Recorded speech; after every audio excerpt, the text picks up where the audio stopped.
So here are 3 things I changed to fix my work-life balance.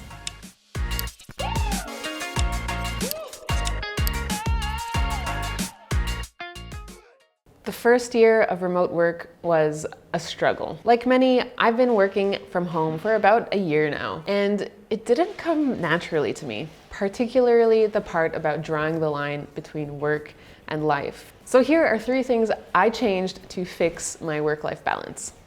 1, make an office station. My big mistake was working from my dining room table longer than I had to. The problem was that it was really close to the kitchen, which was the main highest traffic area of my apartment, and every time a person would go by, it would draw my attention, or they would start a quick conversation, and I would just constantly be jolted out of that focused mindset, and just these constant interruptions weren't conducive to work. Not to mention the table was a little too low, the bench was a little too hard. It wasn't somewhere where you could sit and work for a long period of time. I decided that things had to change once we realized that this whole work from home thing is going to be a little bit longer than we thought. Set up my own little work nook in one of my rooms in my apartment. That's my station where I work. Because it is in a separate room, it is out of the main traffic area, so there are fewer distractions, and most importantly, there's a door I can close. So I'm able to just close out everything else that's going on in my apartment and focus on work. I acknowledge that maybe this isn't possible for anyone and for everyone, but my suggestion would be to, rather than working from your main kind of, dining room table or kitchen table, finding more of like a secluded corner in your living space where there's less of a thoroughfare going through all the time.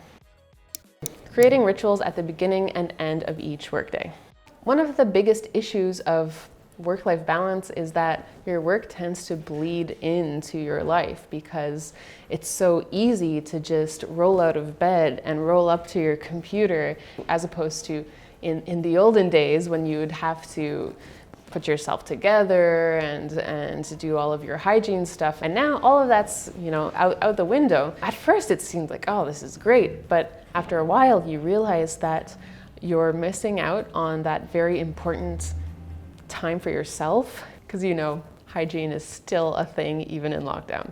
So that was my problem, and here's my fix. I wake up and I put on real people clothes and I go on a walk around my block. And then when I get back home, then I arrive to work, and I know that then is the time when I start my day.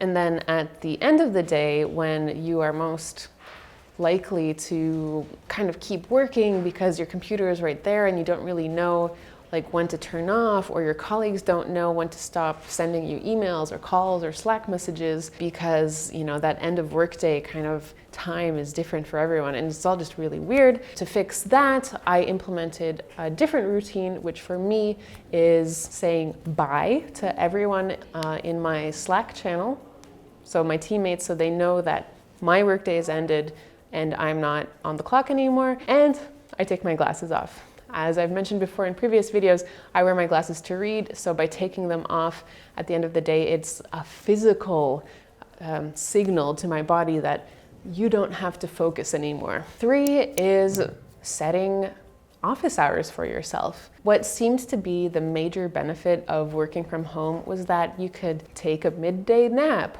or duck out of the home to run an errand or go to an appointment where absolutely necessary. And while at first it seemed incredibly freeing, at the same time you would still have to work those hours, and you would make up for them later in the evenings. So then it turns into work, then errand, then work, then running out for something, then working more, and then it just kind of turns into this process of working sporadically throughout the entire day, and then you're just kind of constantly in this state of kind of feeling bad about not having done enough work. To combat this, what I think is the best solution is to set really strict work hours for yourself. Before that, you can do whatever you want, and after that, you can do whatever you want. So the reason that works is because it gives you the permission to turn off, to put the work away, and then shift your focus to yourself, your family, your hobbies, your passions. Because we know it's super important, even for your own longevity, your well-being, and to avoid burnout.